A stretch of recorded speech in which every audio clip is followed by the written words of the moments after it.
Shalom saudara-saudari yang dikasihi Tuhan. Hari ini kembali kita akan merenungkan firman Tuhan dari kitab Markus pasal yang 11 ayat 27 sampai dengan 33 yang saya beri judul Mencari Kebenaran atau Pembenaran. Perikop firman Tuhan ini mencatat kejadian sebelum peristiwa kesengsaraan Tuhan Yesus yang kita kenal dengan Jumat Agung. Pada saat itu Tuhan Yesus bersama dengan murid-muridnya yang sedang berada di Bait Allah didatangi oleh 3 kelompok orang. Mereka adalah para imam, ahli Taurat, dan orang tua-tua Yahudi. Mereka adalah para pemimpin orang Yahudi yang menguasai mahkamah agama atau Sanhedrin yang memiliki kekuasaan politik pada saat itu.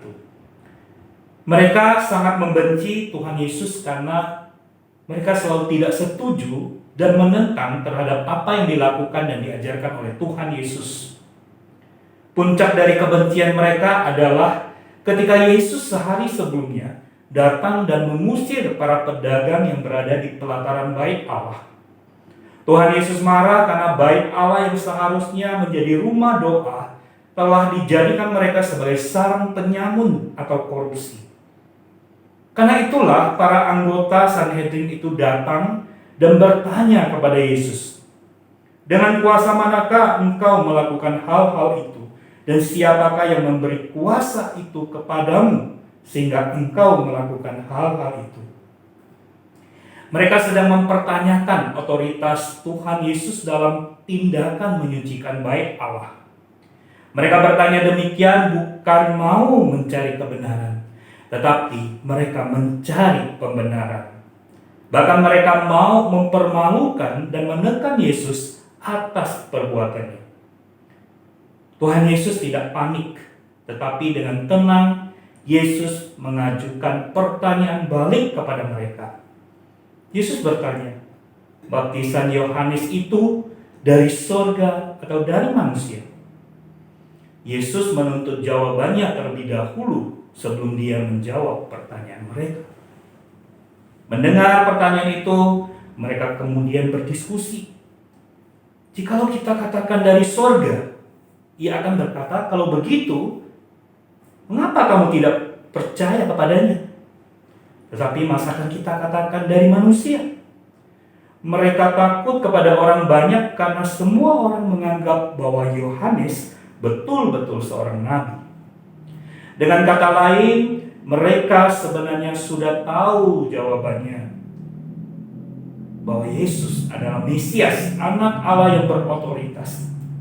Tetapi kekerasan hati mereka tidak mau menerima dan percaya. Mereka tetap di dalam status quo kenyamanan dan tidak mau diganggu oleh Tuhan Yesus. Dan memang benar demikian. Karena sebelumnya mereka sudah memutuskan untuk membunuh Tuhan Yesus yang dianggap sebagai ancaman bagi mereka. Para pemimpin agama itu tidak berkutik dengan pertanyaan balik Tuhan Yesus. Dan mereka menjawab, "Kami tidak tahu."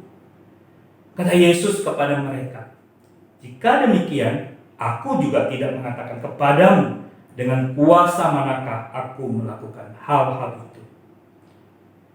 Saudara, mereka yang tidak jujur dan bermotivasi jahat tidak mungkin mendapatkan perkataan dan pengertian firman Tuhan.